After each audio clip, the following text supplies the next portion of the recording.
Hezbollah और Iran ने एक साथ कई देश जुटा लिए हैं। इनका प्लान यह है कि जितने भी खाड़ी देश हैं उनको अपने साथ ले लेना और इनफैक्ट रशिया, चीन और जितने भी आसपास के देश हैं उनको अपने साथ ले लेना। और फाइनेंशियल टाइम्स की रिपोर्ट का दावा है कि इजराइल की मिसाइलें खत्म हो गई हैं। और तो और नेतन्याहू का भी ये जो फैसला था ईरान के तेल और परमाणु अड्डों पर हमले करने का, अब उन्होंने वो फैसला पलट दिया है और नया प्लान बताया है। रिमझिम के 5 पॉइंट्स में देखिए, नेतन्याहू तेल परमाणु हमलों से क्यों पलट गए हैं। दूसरा, क्या इजराइल की मिसाइलें सच में खत्म हो गई हैं। तीसरा, हमास, हिजबुल्ला, ईरान कैसे अपने आप को लगातार ताकतवर बनाते जा रहे हैं। चौथा, क्यों भिड़ गए हैं ईरान, ईयू यानी यूरोपियन यूनियन और यूके। पांचवा, नए हमलों से कितना तबाह हो गया है गाजा और लेबनान।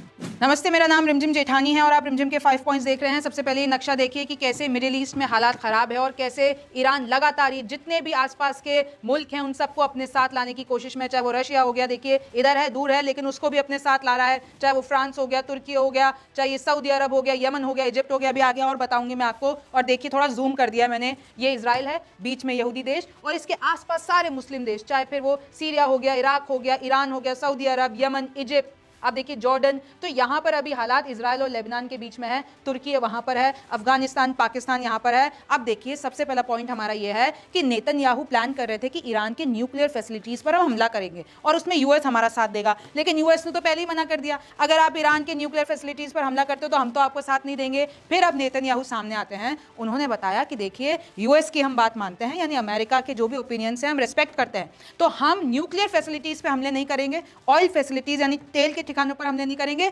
लेकिन हम ईरान के मिलिट्री अड्डों पर हमले करेंगे। यह हमारा नया प्लान है। और कहीं ना कहीं ये जो डिसीजन लिया है नेतन्याहू ने, वो अमेरिका के दबाव में आके रहा है, क्योंकि अमेरिका ने तो मना कर दिया था कि अगर आप ऐसा कोई स्टेप उठाओगे जहां पर ये पूरी स्थिति एक रीजनल वॉर में चली जाए तो हम आपका साथ नहीं देंगे। तो नेतन्याहू को अपना फैसला पलटना पड़ा और साथ में ये जितने भी आसपास के मुल्क हैं, सऊदी हो गया, ओमान हो गया, कतर हो गया, यूएई, जॉर्डन, रूस, इन सब का भी दबाव, ये सब भी चाहते हैं कि जितनी भी सिचुएशन है वो कंट्रोल हो जाए। और ईरान तो कह चुका है ना, अगर हमारी न्यूक्लियर फैसिलिटीज, ऑयल फैसिलिटीज पे हमला होता है, फिर जो होगा वो हम आपको बताएंगे कि इनफैक्ट जितने भी आसपास के मुल्क हैं वो भी प्रभावित होंगे। तो कहीं ना कहीं ये भी दबाव आया है, ईरान की सैन्य शक्ति पर हमला करेगा इजराइल। नेतन्याहू ने क्लियर कर दिया और अपना प्लान बता दिया है। नेतन्याहू को हालातों के कारण पलटना पड़ा अपना फैसला, ये बड़ी बात है, चाहे वो यूएस हो, चाहे वो पूरी दुनिया में जो इस वक्त इक्वेशन बनी हुई है। तो नेतन्याहू को अपना ये परमाणु हमलों वाला प्लान बदलना पड़ा।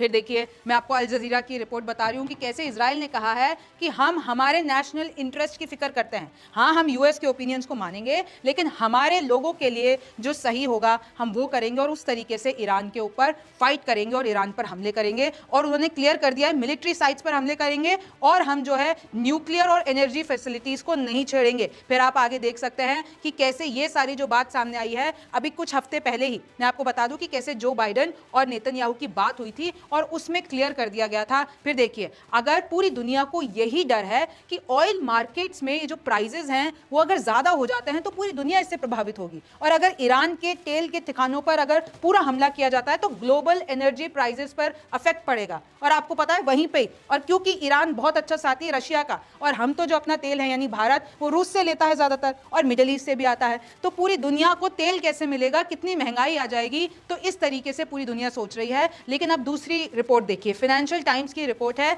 ये लोग कह रहे हैं कि इजराइल के पास अब जो एंटी मिसाइल हैं वो खत्म हो गई हैं और जो ये शील्ड है अब उसके लिए उसको यूएस से मदद लेनी पड़ रही है। कल ही शो में मैंने आपको बताया था कि यूएस से स्पेशली थर्ड बैटरी सिस्टम मंगाया गया है, यानी इजराइल की अब खुद की मिसाइलें जो उसको प्रोटेक्शन दे सकती हैं वो खत्म हो गई है, इसलिए यूएस से मदद मांगी गई है। देखिए, पहली लाइन देखिए इस रिपोर्ट की, Israel faces a looming shortage of interceptor missile, यानी दागने के लिए मिसाइलें नहीं, जो डिफेंड करती हैं मिसाइलें, जो इंटरसेप्ट करती हैं वो मिसाइलें खत्म हो गई हैं। तो इसलिए अब उनको यूएस से मदद मांगनी पड़ रही है। और ये सारे एनालिस्ट की रिपोर्ट है, चाहे वो फॉर्मल मिलिट्री ऑफिशियल्स हो गए। और ये जो थर्ड सिस्टम अमेरिका से मंगाया गया है, इसकी पूरी फुल फॉर्म है terminal high altitude area defence. ये क्या करता है, ये पूरा का पूरा एक कवच की तरह ले लीजिए कि अगर वहां से हमले होते हैं तो ये इनको इंटरसेप्ट कर देता है। और इसकी पावर, अमेरिका का ये एक्सक्लूसिव सिस्टम है और इसकी पावर बहुत ज्यादा है। और देखिए, अब यूएस की तरफ से ये कहा जा रहा है, अमेरिका के एनालिस्ट की तरफ से, कि अमेरिका के लिए भी तो ये हार्ड सिचुएशन है। हमको यूक्रेन भी मदद भेजनी है क्योंकि रशिया उसके माथे आया हुआ है, और हमको जो है यहां पर भी मदद भेजनी है। तो हम एक वक्त पे, यानी अमेरिका एक वक्त पे यूक्रेन कैसे भेजे और इजराइल कैसे भेजे, तो इसलिए हम बहुत ही अभी सेलेक्टिव हैं। फिर देखिए इधर जो इजराइल एरोस्पेस इंडस्ट्रीज के चीफ हैं वो कहते हैं कि हमें इजराइल में ट्रिपल शिफ्ट्स करनी पड़ रही है ताकि ये प्रोडक्शन बना रहे, यानी हम अपने इंटरसेप्टर्स और जो हमारा पूरा डिफेंडिंग सिस्टम है उसको बरकरार रखें। तो हम लोगों को ट्रिपल शिफ्ट करनी पड़ रही है, इतना काम करना पड़ रहा है ताकि प्रोडक्शन ना रुके क्योंकि इतना नुकसान हो चुका है। और देखिए ये है वो थर्ड सिस्टम, आप देख रहे हैं कि क्रू ऑफ 95 ट्रूप्स, यानी 95 लोगों की ट्रूप्स इस पूरे थर्ड सिस्टम को चलाती है। और अगर मैं इसके पार्ट्स बताती हूँ, थर्ड सिस्टम देखिए 7 पार्ट्स है इसके, कैसे 7 यूएस के पास अभी है। ये जो मेन आप देख रहे हैं ये है सर्विलियंस और रेडार, मतलब ये पूरा का पूरा देखता है कि कहां से मिसाइल आ रही है। और देखिए ये वाला जो है वो फायर व्हीकल है, टेक्टिकल फायर कंट्रोल यहां से होता है। और इसके जितने भी हैं अगर आप देख सकते हैं 1 2 3 4 5 6 48 इंसेप्टर्स हैं, और ये जो 6 हैं वो लॉन्च व्हीकल्स है कि जो मिसाइल आ रही होगी उसको इंटरसेप्ट करने के लिए ये यहां से अपनी मिसाइल छोड़ता है। और इस तरीके से देखिए पूरा का पूरा थर्ड सिस्टम काम करता है। और अगर मैं आपको बताती हूं किसके बारे में, इसके आयरन डोम के बारे में, तो उसके पास, इजराइल के पास खुद का भी आयरन डोम सिस्टम है जो 3 लेयर का है। अभी मैं आपको आगे बताऊंगी, लेकिन आप ये देखिए क्यों जरूरत पड़ रही है, क्योंकि कितने रॉकेट और ड्रोन हमले अभी तक, मिसाइल हमले हो चुके हैं इजराइल के ऊपर अक्टूबर 7 से लेकर। नक्शा देखिए, तेल अवीव पर, हाइफा में सबसे ज्यादा हुए हैं। अगर आप ग्राफ देखते हैं तो लगातार बढ़ते जा रहे हैं, यानी हिजबुल्ला, हमास, ईरान की ताकत लगातार बढ़ती इसलिए जा रही है क्योंकि वो लगातार इजराइल पर हमले करते जा रहा है। और देखिए ये है 4 लेयर का सिस्टम। अब मैं आपको बताती हूं कि देखिए ये 4 चीजें हैं, एरो 3, एरो 2, डेविड स्लिंग और आयरन डोम। तो ये जो भी इंटरसेप्ट करता है आयरन डोम सिस्टम वो 4 लेवल पे करता है। अगर 70 किलोमीटर के रेंज में है तो आयरन डोम करेगा, 300 किलोमीटर के रेंज में है तो आप देख सकते हैं कि किस तरीके से शॉर्ट रेंज मिसाइल्स होती हैं वो डेविड स्लिंग करेगा। और अगर वो थोड़ा सा और दायरा बढ़ जाता है 2400 किलोमीटर के ऊपर तो एरो 2 और एरो 3 इंटरसेप्ट करते हैं। अब मैं आपको बता देती हूँ कि किस तरीके से ईरान ने जो मिसाइलें दागी थी इजराइल के ऊपर, अब इजराइल को और ज़्यादा जो है मजबूत डिफेंस सिस्टम चाहिए। क्योंकि आप देखिए कि कहां कहां से हमला हो रहा है, ईरान से हमला हो रहा है, हमास से, गाजा से हमला हो रहा है, लेबनान से हिजबुल्ला हमले कर रहा है, हूती विद्रोह यमन से हमले कर रहे हैं, इराकी मिलिटेंट्स यानी इराक से भी अब इजराइल पर हमला होना शुरू हो गया है। तो अब इन सब को प्रोटेक्ट करने के लिए अपने लोगों को, इसको अपने डिफेंस सिस्टम की जरूरत है। और देखिए यहां पर इजरायली मिलिट्री बताती है कि 99% तो हमने इंटरसेप्ट कर लिया अमेरिका की मदद से, लेकिन अब आगे कैसे होगा, इसलिए हमको थर्ड सिस्टम की जरूरत पड़ी है। और देखिए हिजबुल्ला कह रहा है कैसे अभी तो वो अपनी फुल कैपेसिटी पे नहीं आया है। और ये तो इजराइल डिफेंस फोर्स के जो स्ट्रेटजी के हेड हैं, ब्रिगेडियर हैं, वो ये भी मानते हैं इजरायली कि हिजबुल्ला ने अभी तक अपनी फुल कैपेबिलिटी नहीं दिखाई है। वो रोज के रोज 100-200 रॉकेट दाग देता है, लेकिन उसकी कैपेबिलिटी कितनी है, 2000 से ज्यादा। तो अगर हिजबुल्ला सच में अपनी कैपेबिलिटी पे आ जाएगा तो इजराइल के लिए मुश्किल हो जाएगी। और देखिए हिजबुल्ला अभी नहीं चाहता कि पूरा का पूरा अटैक करे, क्योंकि अभी ये लोग इजराइल का इंतजार कर रहे हैं कि इजराइल ईरान पर कैसे हमले करता है, उसके बाद वो अपना पूरा तरीके से पावर दिखाएंगे। और देखिए अभी सबसे ज्यादा इजराइल में कहां हमले हो रहे हैं, हाइफा जो कि एक पोर्ट सिटी है, और नॉर्दर्न इजराइल पर हमले हो रहे हैं। और जो इनका डिफेंस सिस्टम है इजराइल का, जो कि डिफेंस प्लानर्स हैं, अब उनको, उनके सामने एक बड़ी दुविधा ये है कि अब उनको एआई के थ्रू ये पता लगाना पड़ रहा है कि इजराइल में हम कहां कहां पर अपना डिफेंस सिस्टम छोड़ें। क्योंकि अब वो पूरे इजराइल में हमले कर रहा है हिजबुल्ला, चाहे आप हमास ले लीजिए, चाहे ईरान ने उधर से 180 मिसाइलें दागी थी। तो अब इतने ज़्यादा देखिए 20,000 रॉकेट और मिसाइल अभी तक फायर हो चुकी है पास्ट ईयर से लेकर। तो अब इजराइल के ऊपर हर जगह से हमला हो रहा है, तो अब उसको सिलेक्ट करना पड़ेगा कौन से एरियाज को बचाना है, कौन से एरियाज को नहीं बचाना है। ये बड़ी चुनौती है आईडीएफ के सामने। और देखिए ये जो थर्ड सिस्टम है ऑलरेडी आने शुरू हो चुके हैं, यूएस ने भिजवा दिए हैं, इजराइल में आने शुरू हो चुके हैं। ये आप पूरी की पूरी तस्वीर देख सकते हैं। अब देखिए क्या इजराइल की मिसाइलें हुई खत्म, फाइनेंशियल टाइम्स की रिपोर्ट है। तो इजराइल को अब इतना आर्थिक नुकसान हो गया है, लेकिन अमेरिका उसके साथ खड़ा है। अमेरिका वेपन्स भी भिजवा रहा है, ट्रूप्स भी भिजवा रहा है, थर्ड बैटरी सिस्टम भी भिजवा दिया। तो देखिए अमेरिका से उसने मदद मांगी है और थर्ड सिस्टम लाया गया है। तो कहीं इसी कारण, क्योंकि उसकी जो ये पूरी स्थिति बनी हुई है इजराइल की, तो कहीं इसलिए तो नेतन्याहू ने फैसला पलट नहीं दिया कि हम सैन्य इलाकों को हमला करेंगे लेकिन न्यूक्लियर फैसिलिटीज तक नहीं जाएंगे, क्योंकि फिर वो ऑल ओवर वर्ल्ड से हमें इसका विरोध झेलना पड़ सकता है। और देखिए अगला पॉइंट है कि अब ईरान, यूरोपियन यूनियन और यूके क्यों भिड़ गए हैं। तो देखिए अमेरिका, ईयू और यूके ने लगाए प्रतिबंध, ईरान के ऊपर नए प्रतिबंध लगा दिए हैं। यानी सैंक्शंस लगा दिए हैं। क्या ये आरोप है कि रूस को बैलिस्टिक मिसाइल देने का आरोप है? आपको पता है कि रूस अभी कैसे यूक्रेन पर लगातार हमले कर रहा है, उन लोगों की अलग जंग चल रही है। अच्छा, इसके ऊपर ईरान के ऊपर ये आरोप लग रहे हैं कि रूस को बैलिस्टिक मिसाइलें ईरान दे रहा है ताकि वो यूक्रेन को तबाह कर सके। तो ये जो आरोप लगते हैं, तो अमेरिका, ईयू और यूके मिलकर सैंक्शंस लगा देते हैं ईरान के ऊपर। ईरान और रूस के गहरे हुए संबंध, अभी कुछ वक्त पहले मैंने आपको तस्वीरें दिखाई थी कि कैसे ईरान और रूस के जो प्रेसिडेंट हैं पुतिन, वो आपस में गले मिल रहे हैं, कह रहे हैं हमारे गहरे संबंध हो गए हैं। पूरी दुनिया को हुई तेल खरीद की टेंशन, ये मैं आपको पहले ही बता चुकी हूँ, क्योंकि अब ज्यादातर तो रूस से और फिर मिडिल ईस्ट से आता है, तेल तो यहीं से ही आ रहा है ना। तो अब सबको जो है टेंशन हो गई है कि अगर ऐसा कुछ भी बड़ा ये वॉर हो जाता है तो ये तेल की कमी ना आ जाए। आगे देखिए कि कैसे ईरान पर आर्थिक दबाव बनाना चाहता है यूएस, क्योंकि यूएस कहता है कि जो ईरान जितना भी ऑयल ट्रेड का पैसा है ना, वो हिजबुल्ला, हमास, हूती विद्रोही को फंड करने में लगाता है, अपनी न्यूक्लियर फैसिलिटीज को फंड करने में लगाता है। तो हम ये फाइनेंशियल दबाव क्रिएट करना चाहते हैं ताकि कोई भी ऐसा स्टेप ईरान ना ले सके। लेकिन ईरान इससे गुस्सा हो गया। उन्होंने कहा कि सबसे पहले तो ये आरोप ही गलत है, हम रशिया को भेज ही नहीं रहे हैं बैलिस्टिक मिसाइलें, और उन्होंने कंडेम किया है कि ईयू और यूके ने जो उन पे सैंक्शंस लगाए हैं, और उन्होंने साफ मना कर दिया है कि हमारी तरफ से बैलिस्टिक मिसाइल्स रशिया को नहीं गई है। देखिए कि किस तरीके से इंपोज किए हैं सैंक्शन, और तो और ब्रिटेन ने भी लगा दिए हैं, यूके ने भी लगा दिए हैं कि जितनी भी कुछ शिप्स हैं, जैसे कि एक हो गई जो एयरलाइन है ईरान एयर, वो कोई भी ऐसा जो है 7 पीपल एंड 7 ऑर्गेनाइजेशन, वो कुछ भी इधर से उधर ट्रांसपोर्ट नहीं कर सकती, ये सैंक्शंस लग गए हैं। और देखिए अब कैसे, एक तो चलो ये बात हुई सैंक्शंस वाली, लेकिन अब ईरान की प्लानिंग देखिए। ईरान कैसे खुद तो हर किसी से दोस्ती बढ़ा ही रहा है आसपास के मुल्कों से, लेकिन अगर वो सऊदी क्राउन प्रिंस से मिला है तो सऊदी क्राउन प्रिंस भी कायरो जा रहे हैं। क्यों जा रहे हैं? तो discuss investment middle east crisis, मतलब वो और फंड लाने के लिए कायरो जा रहे हैं। और कायरो कहां पर है? इजिप्ट में है। यानी अभी तक इजिप्ट और ईरान की सामने से बात नहीं हुई है, लेकिन क्या हो रहा है कि ईरान तो सऊदी क्राउन प्रिंस से मिल लिया, यानी उनके जो फॉरेन मिनिस्टर हैं वो तो मिल लिए, तो अब सऊदी क्राउन प्रिंस जा रहे हैं इजिप्ट उनका पैगाम लेकर कि देखिए मिडिल ईस्ट क्राइसिस है, हमें इन्वेस्टमेंट की जरूरत है। देखिए कि कैसे ग्रीक, टर्किश, आपको पता है तुर्की भी ईरान के समर्थन में है, तो तुर्की भी ग्रीस जा रहा है, ग्रीक में जाके मिल रहा है। तो देखिए ये पूरा का पूरा अपना वेब बना रहे हैं इजराइल के खिलाफ कि ज्यादा से ज्यादा देशों को अपने पास ले सके। अब मैंने आपको मैप भी बता दिया है आपकी थोड़ी सी बेहतर अंडरस्टैंडिंग के लिए। तो देखिए ये आपको दिख रहा है, इधर भारत है, इस तरफ आ जाइए पाकिस्तान, इस तरफ चले जाएंगे तो ये ईरान आपको दिख रहा है, ये सऊदी अरब दिख रहा है, यहाँ पर अगर आपको 3-4 दिख रहे हैं तो यहाँ पर यूएई है, यहाँ पर ही देखिए दुबई, फिर कैसे यहाँ पर ओमान है, यमन है, बहरीन है, कतर है, फिर आप इधर चले जाते हैं इजराइल के, इस तरफ सऊदी अरब है, उस तरफ इजिप्ट है।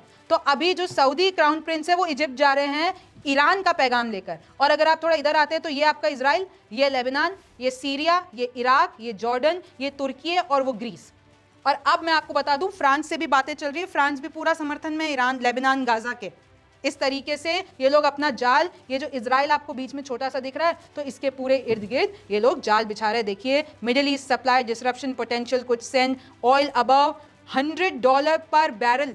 ये कहा जा रहा है कि अगर वहां से थोड़ी सी भी सप्लाई डिसरप्ट होती है तो ये जो ओवरऑल प्राइस है ना ऑयल का, वो इतना ज़्यादा बढ़ सकता है जो हर जगह महंगाई ला देगा। लेकिन ईरान जो है वो नई से नई धमकियां दिया जा रहा है। अब तो अमेरिका को धमकी दे दी है और ये बोला है जनरल इब्राहिम जबारी ने कि देखिए अपना कोई भी फुलिश एक्ट ऐसा मत करना। यूएस को बोला है कि अपनी मिलिट्री को समझा लेना, ईरान के खिलाफ कोई पंगा ना ले, क्योंकि अगर कोई भी अमेरिकन शिप, मिलिट्री बेस या कोई भी हम पे हमला करते हैं तो ये जो जितने भी आपके शिप्स और ये है ना, वो सब हमारी रेंज के अंदर है। It is within our reach of our weapons, यानी हमारे जितने भी अमेरिका के जितने भी ट्रूप्स यहाँ पर मिडिल ईस्ट में तैनात हैं वो सारे हमारे वेपन्स के रेंज में हैं। हम कभी भी चाहे तो रिटेलिएट कर सकते हैं, हमला कर सकते हैं। ईरान ने डायरेक्ट धमकी भिजवाई है अमेरिका।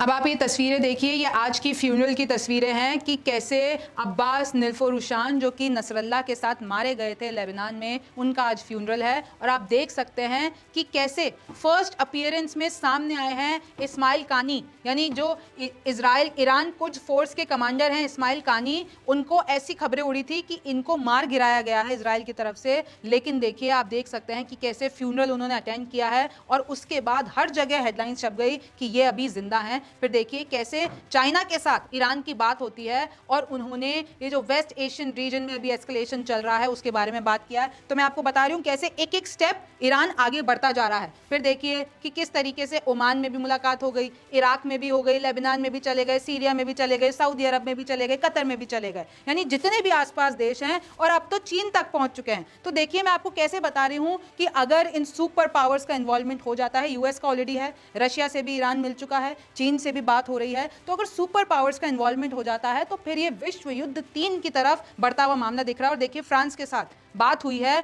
और ईरान ने पूरा कहा है कि फ्रांस जो कर रहा है वो बहुत अच्छा कर रहा है। अगर वो गाजा और लेबनान इजराइल को हथियार नहीं भिजवा रहा है तो ये पूरा का पूरा इंटरनेशनल इंटरेस्ट के हिसाब से सबके लिए बेहतर है। तो देखिए फ्रांस और ईरान के भी रिश्ते आपको अच्छे दिख गए हैं।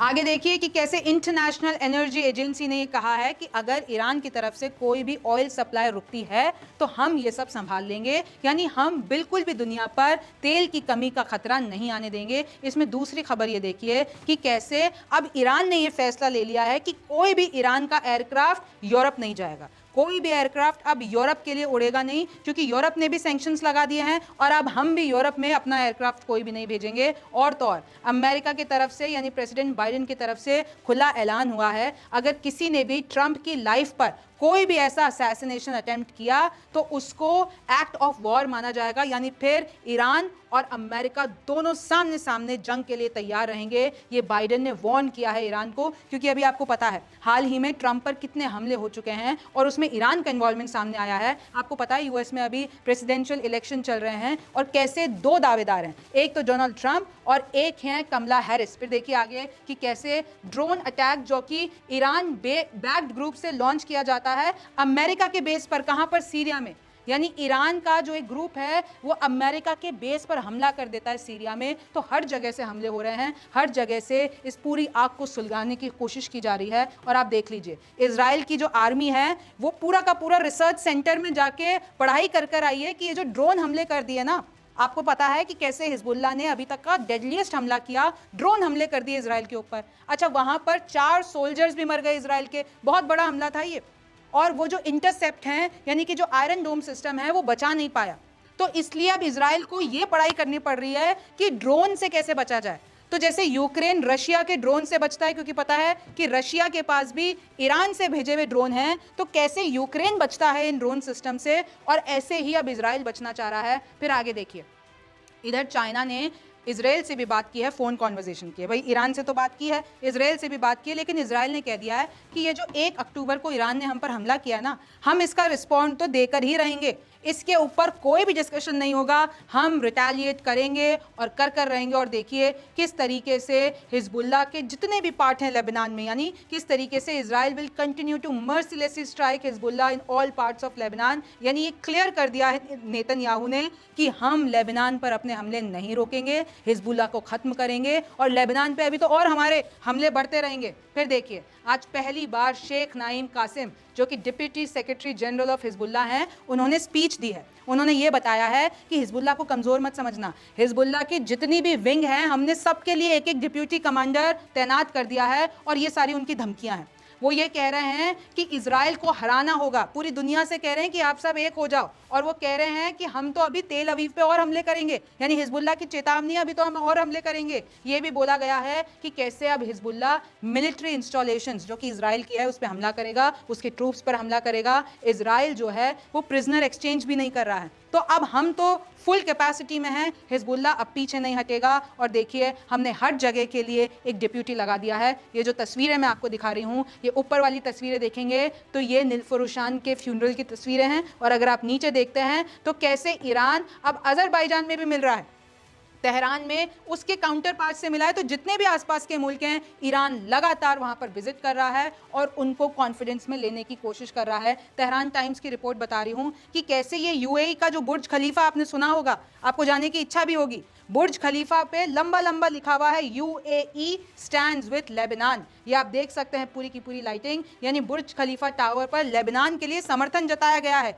यूएई में साफ कर दिया गया है कि हम तो लेबनान के साथ खड़े हुए हैं। और देखिए इस तरीके से अब ईरान ये कह रहा है कि वर्ल्ड वॉर सेकेंड के बाद से यूएस से जो सबसे ज्यादा मिलिट्री की मदद मिली है वो इजराइल को मिली है। सबसे ज्यादा जो वहां से मदद आई है हथियारों के मामले में वो इजराइल को आई है। और तो और ये भी बताया गया है कि कैसे यूएस के वेपन मैन्युफैक्चरर्स इससे कमाते हैं। फिर देखिए ये मैं आपको बता रही हूँ कि कैसे थर्ड सिस्टम अब इजराइल में आना शुरू हो चुका है। और आप नीचे देख सकते हैं उन्होंने ये जो ईरान के स्पीकर हैं कालीबाफ, वो ये कहते हैं कि जितने भी देश हैं उन सबको इजराइल के खिलाफ उतर जाना चाहिए। अगर कोई भी इजराइल को सपोर्ट करेगा तो हम ये समझेंगे ईरान के खिलाफ है। और धमकी दे रहे हैं कि अगर आप इजराइल को सपोर्ट करते हैं ना तो कहीं आपके लिए देर ना हो जाए, आपके देश के लिए देर ना हो जाए, कहीं हम आप पे भी हमला नहीं कर दें। ये धमकी है ईरान की। फिर देखिए अब मैं आपको ले आई हूँ आईडीएफ के पेज पे, यानी इजराइल के पेज पे, इजराइल के मिलिट्री पेज पर। वो लोग लगातार ये बता रहे हैं कि पोलियो वैक्सीनेशन आराम से हो रहा है गाजा में, हम लोग कोई रुकावट नहीं डाल रहे हैं। कल ही मैंने आपको अपने शो में बताया था कि कमला हैरिस जो कि प्रेसिडेंशियल कैंडिडेट हैं यूएस की, उन्होंने साफ संदेशा भेजा था इजराइल को कि देखो इंटरनेशनल लॉ का तुम उल्लंघन मत करो, और ये गाजा में जो मदद पहुंचाई जा रही है, जो पोलियो कैंप आ रहे हैं, जो मेडिसिन पहुंचाई जा रही है, उन सबको आने दो, तुम रोको मत। तो आज इजराइल खुद ये बताता है कि किस तरीके से तकरीबन 92,000 चिल्ड्रन को 10 दिन में सेंट्रल गाजा में पोलियो की वैक्सीनेशन दी जा चुकी है। फिर देखिए ह्यूमैनिटेरियन अपडेट देता है, कहते हैं कि 104 ह्यूमैनिटेरियन एड ट्रक्स, यानी कि जितना भी ह्यूमैनिटेरियन एड का सामान है, इसमें खाना है, दवाइयाँ हैं, ये सब गाजा पहुंच रहे हैं। 530 ट्रक अभी तक पहुंच चुके हैं। तो इजराइल ये बताने की कोशिश कर रहा है हम नहीं रोक रहे हैं, ये सिर्फ एक हवा बनाई जा रही है, हम तो हर चीज को पहुंचाने की मदद कर रहे हैं, क्योंकि हमारी जंग ना तो लेबनान के लोगों के साथ है, हमारी जंग सिर्फ हमास हिजबुल्ला से है। फिर आगे देखिए इजराइल डिफेंस फोर्स कहते हैं कि हमारे इतने सायरन बज रहे हैं, हमारे जो लोग हैं वो बंकर में ही बैठे हुए हैं, क्योंकि लगातार वहां से हमले हो रहे हैं और वो एक जगह नहीं हो रहे हैं, वो सारी जगह हो रहे हैं, चाहे वो हाइफा ले लीजिए।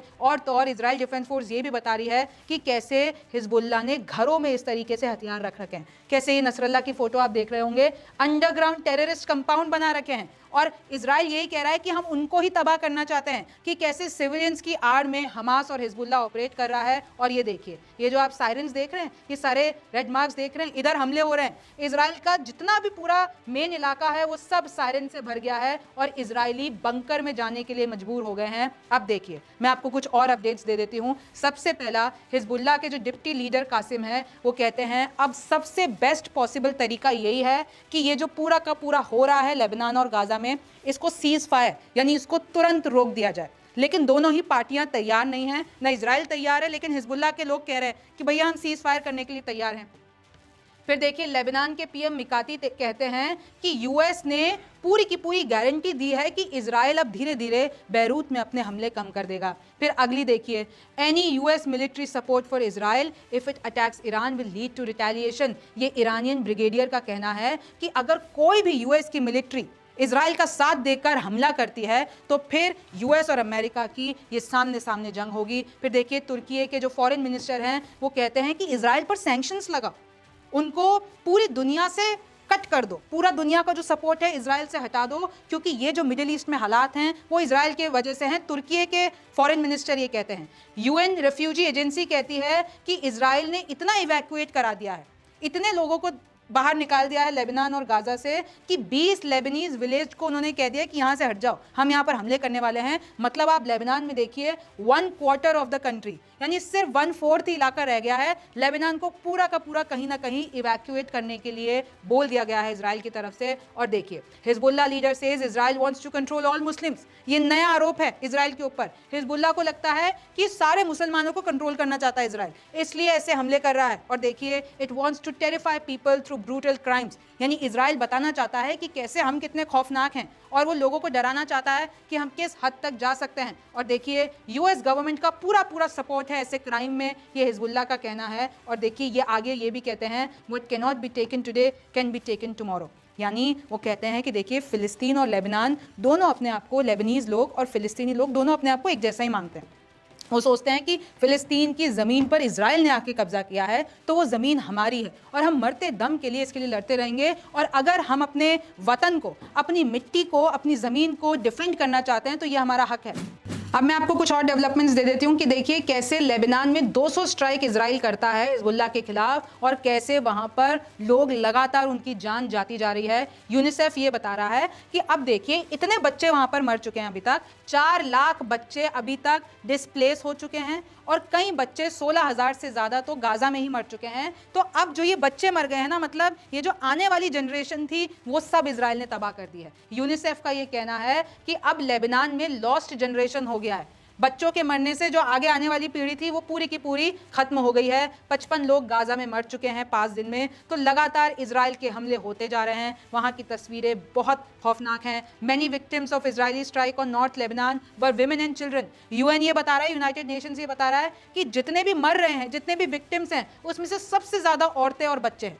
यानी अगर आपका ऑपरेशन हिजबुल्लाह हमास के खिलाफ है तो इसकी आड़ में देखिए कैसे बच्चे और महिलाएं भी यहाँ पर मौत के घाट उतर रही हैं। और इजराइल डिफेंस फोर्स ये बताते हैं कि किस तरीके से हम लोग घर घर में जा रहे हैं तो हमको ऐसे हथियार मिल रहे हैं, क्योंकि हिजबुल्लाह हमास का काम ही यही है। वो लोगों के घर में, सिविलियंस के घर में ऐसे ऐसे ऑपरेशन चलाता है और दुनिया को लगता है कि हम सिविलियंस पर हमला कर रहे हैं, लेकिन असल में हम हिजबुल्लाह और हमास पे हमला कर रहे हैं। लेकिन इधर से कासम ब्रिगेड भी रुक नहीं रही है। कासम ब्रिगेड क्या है? हमास की पूरी फोर्स है जो कि इजरायली सोल्जर्स को उन्होंने राफा में मार दिया। लगातार उनको मारे जा रही है, इजराइल भी उनको मारे जा रहा है, ये भी उनको मारे जा रही है। फिर देखिए ये आप देख सकते हैं, क्यूबान प्रेसिडेंट मिगेल रस्तों पे निकले हुए हैं लेबनान के सपोर्ट में। प्रेसिडेंट हैं ये क्यूबा के। और ये देखिए ये तस्वीरें किस तरीके से, ये तबाही की तस्वीरें कि अब उधर सिर्फ खंडर है। इतने हमले हो चुके हैं कि बिल्डिंगों की जगह बस ये खंडर ही खंडर, चाहे आप गाजा ले लीजिए, चाहे आप लेबनान ले लीजिए, ये चाहे बच्चे हों, औरतें हों, वो एक रेफ्यूजी कैंप से दूसरे रेफ्यूजी कैंप जाते हैं, बॉर्डर क्रॉस कर देते हैं। और कहीं गलती से, मैं आपको बता दूं, एक रेफ्यूजी कैंप में भी इतने हमले हो गए हैं कि वहां पर भी बच्चे औरतें मर जा रही हैं। देखिए रेफ्यूजी कैंप कि किस तरीके से रेफ्यूजी कैंप पर ही हमला हो रहा है। और अगर मैं आपको अमेरिका की बात बताती हूँ, न्यूयॉर्क के आगे गाजा के सपोर्ट में कुछ लोग बैठे थे कि वी सपोर्ट गाजा, और वो इजराइल के खिलाफ अपना प्रदर्शन कर रहे थे, तो वहां की पुलिस ने उनको अरेस्ट कर लिया। फिर देखिए अब कैसे, मैं आपको बता रही थी, हिजबुल्लाह ईरान ने किस तरीके से आसपास के देश जुटा लिए हैं। और अब फाइनेंशियल टाइम्स की जो रिपोर्ट कि इजराइल की मिसाइलें खत्म हो गई हैं और अब इस पे लेटेस्ट अपडेट्स आते जा रहे हैं। मैं रोज़ आपको लेटेस्ट अपडेट्स देती हूँ। कोशिश ये रहती है कि हालात जो उधर के हो रहे हैं, वहीं की रिपोर्ट्स जो वहाँ पर तैनात हैं, वही मैं आपके पास लेकर आऊँ। आप अब इसके बारे में क्या सोचते हैं मुझे ज़रूर बताइए। मैं हूँ रिमझिम जेठानी, आप रिमझिम के 5 पॉइंट्स देख रहे थे। आपसे फिर मुलाकात होगी।